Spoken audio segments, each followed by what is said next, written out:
তো ইয়া রাসূলুল্লাহ এইটা আমি ছাড়তে পারবো না, এছাড়া আপনি যা বলবেন সেটা আমি মেনে নিব, কিন্তু আমাকে জিনা করার অনুমতি দিতে হবে।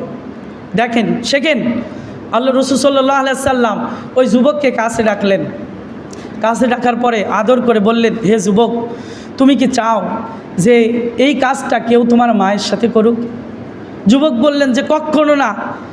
তো যদি তোমার মায়ের সাথে কেউ করে তুমি কি করবে? আমি তাকে হত্যা করে ফেলবো।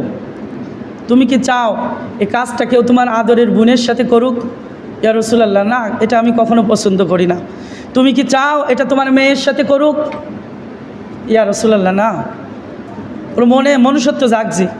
তুমি কি চাও এই কাজটা কেউ তোমার স্ত্রীর সাথে করুক? তুমি কি এটা বরদাস্ত করবে?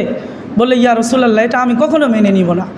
তো আল্লাহ রসুল তাকে বোঝালেন, হে যুবক, তুমি দেখো, তুমি বোঝো, এটা বোঝো যে তুমি যে এই কাজটা যার সাথে করবে সেই মহিলাটা হয়তো বা কারো মা, হয়তো বা কারো বোন, হয়তো বা কারো মেয়ে, হয়তো বা কারো স্ত্রী।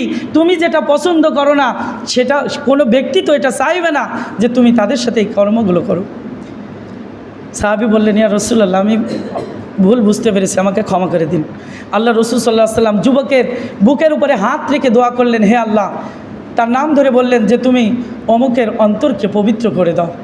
ওই যুবক বলছেন যে এরপর থেকে আমি যতদিন বেঁচে ছিলাম পৃথিবীতে আমার কাছে সব থেকে নিকৃষ্ট, সব থেকে অপছন্দনীয়, সব থেকে খারাপ কাজ জিনা ব্যভিচারের মতো কোনো কাজ ছিল না।